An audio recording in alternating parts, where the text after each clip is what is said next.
Okay, some of you asked for some videos of our garden and a walkthrough. This is from my back patio door. That's comfrey, also known as boneset. Not boneset, I'm sorry, knit bone. I'll get into it in the text on what that's good for. This is outside my sunroom that you see in the background. That's a Kaffir lime tree.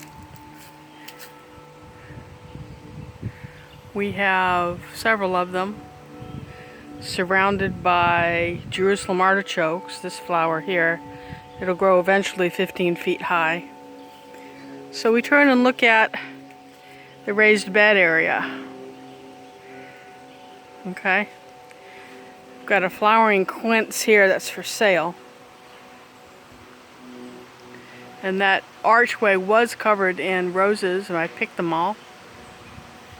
Along this fence we have potatoes. This is going to be a long video because we have extensive gardens. That's a bay tree. It's in the ground. It's here in Atlanta, Georgia. We've got olives in pots, arguing where to put them.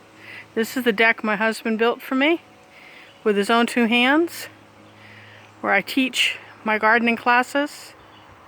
This is an herb garden. That's fennel. It'll get to be 7 feet tall. We have mulberries in pots. Different herbs I'll identify. Let's see. That's lamb's ear. Black horehound blooming. Stuck in the dark over here is horseradish. Rhubarb. Rose of Sharon. A tree that's flowering is from another Kaffir lime. A sad looking Indian curry tree that will get repotted and it'll leaf out on again. Ever-bearing mulberries. Going to turn all the way around here to show you the bee yard and a sign that's warning you. Bees crossing. And they are. I don't know if you can see that on the video, but that's the bee highway. Okay. Plants waiting to be planted. Turning back around and looking at the herb garden. These tall things here are Ellen Campaign, getting ready to bloom. It's my first time growing it. Then down in the garden itself, we've got edible Johnny Jump Ups, mint, calendula that we're making salves and eating in salads. And looking over here are some brassicas, or the Tuscan kale gone to seed. We water with a watering bucket there. What do you call it? A rain bucket, catching the water runoff off the roof. We try not to waste anything here. 5-gallon buckets of Scotch bonnet peppers, which look sad right now. By this time, well, by August, it's going to be very, very full and have, literally, we'll have hundreds of peppers that I sell.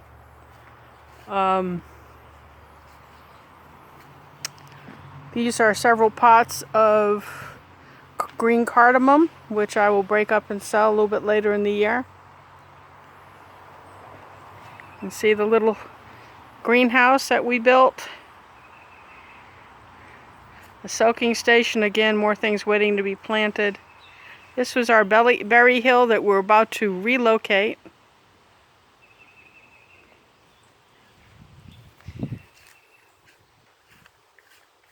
Don't be too jealous. It's been a rough year.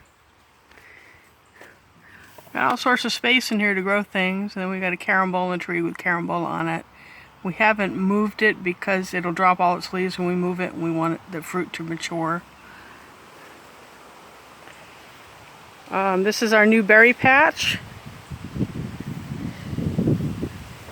The neighbors took down trees that were right here, so we have new sunlight in the berry patch, which will be mostly raspberries.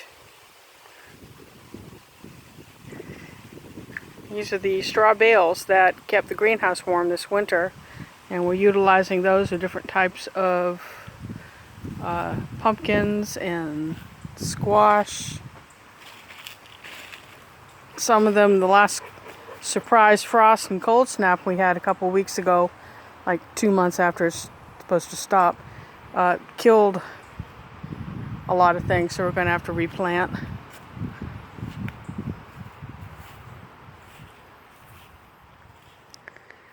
That's wheat that Rafiq planted.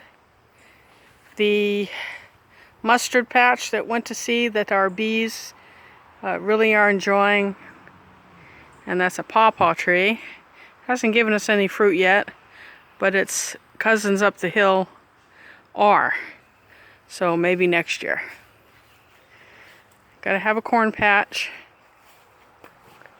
And if you want to grow Jerusalem artichokes or sunchokes, this patch here, greenery, is the beginning of that. They'll be way up top of the fence when they get done growing and have daisy-like blooms. And you wait till it dies back to the ground to pull it in the fall. And they store in the refrigerator for months and months if you don't eat them all at once. It's another carambola. Scotch bonnet, 6 years old, y'all.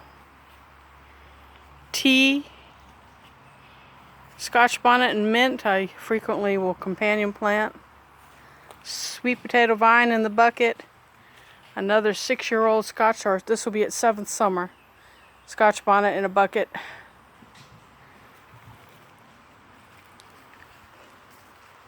As you see, if you bring things in the winter, you can get your pepper plants to last years.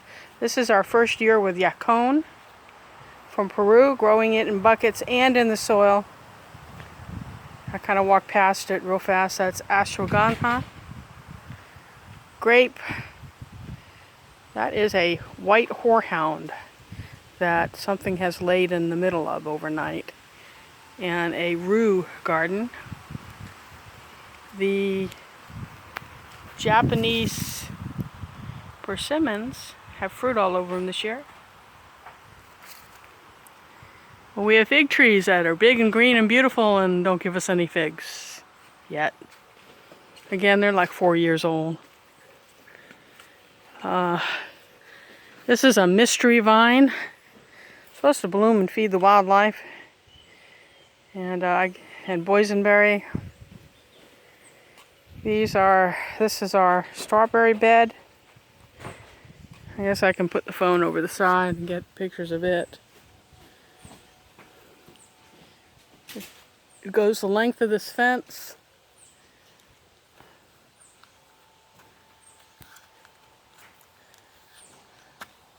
Here is the southernmost raised bed garden with the trellis. This is the trellis that I had in the other post I had that had all the snake vine on it. It went the whole length of this. It's 25 feet long by 8 feet deep.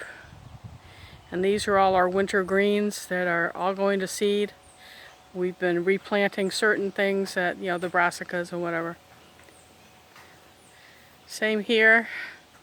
Crawling up the trellises there are hops. We don't drink alcohol, but I do make herbal medicine, and hops are very good if you have sleeping problems. And my mind tends to run so hard at night that I need help sometimes dropping off, so you dry the hops and make tea as you need it. Going in the gate here,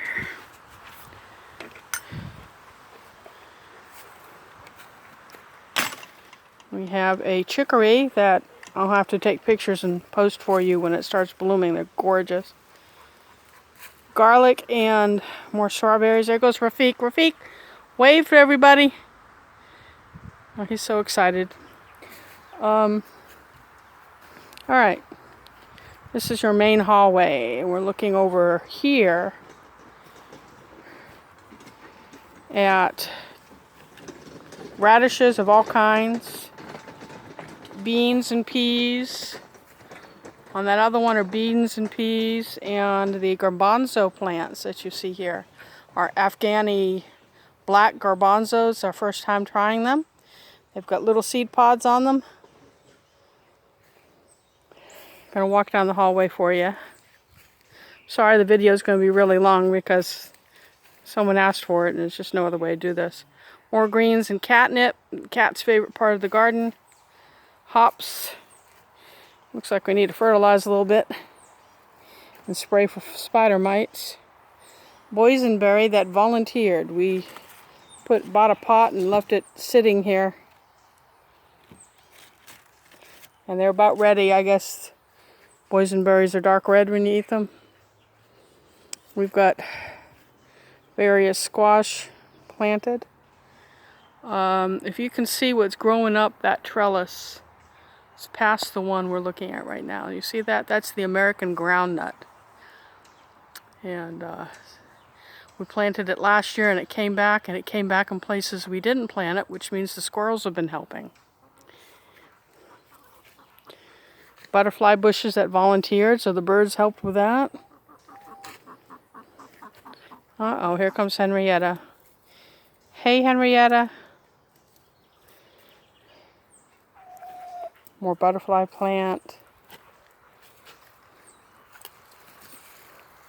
Zucchini's doing well. More catnip. I don't worry about cats in the garden. If you worry about animal poop in the garden, you're really sunk because all sorts of animals come at night while you're sleeping and poop in your garden. Okay, so thyme. A rose hip. Rosa rugosa. That we bought and put in a pot because we can't decide where to put it.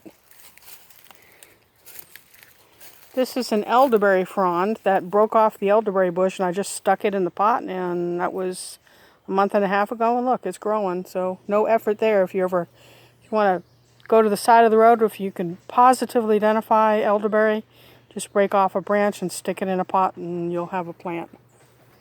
Okay, this is the meditation center. That was my greenhouse. The sign says, enjoy the little things. But, yes, we have to use a step ladder with these hops to keep them trained. But I've got a gong.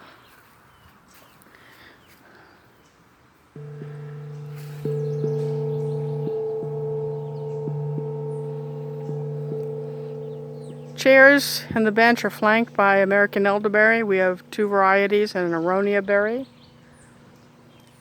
This is a tulip salvia that's a perennial, and the hummingbirds are all over it earlier in the day.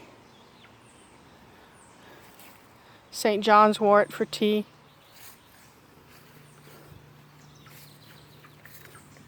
That's a Buffy the chicken.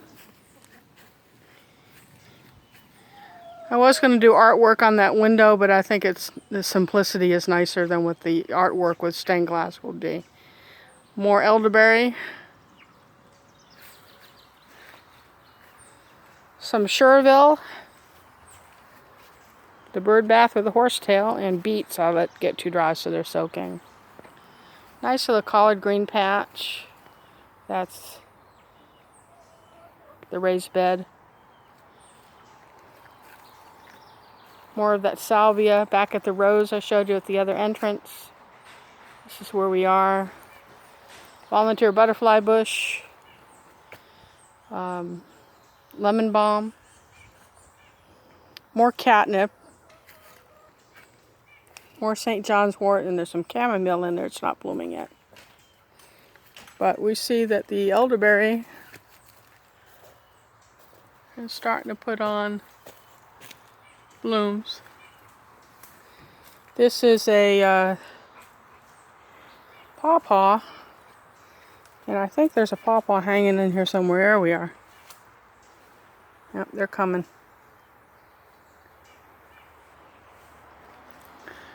We've got mayhaw trees, a mullein plant, a couple of tomatoes, a crabapple. It's a hill of iris that when they bloom in the spring are breathtaking. Hope you're not getting dizzy. Let's see. This is anise hyssop. I'm going to go ahead and eat a leaf because I like it. Anise hyssop. Berry bushes.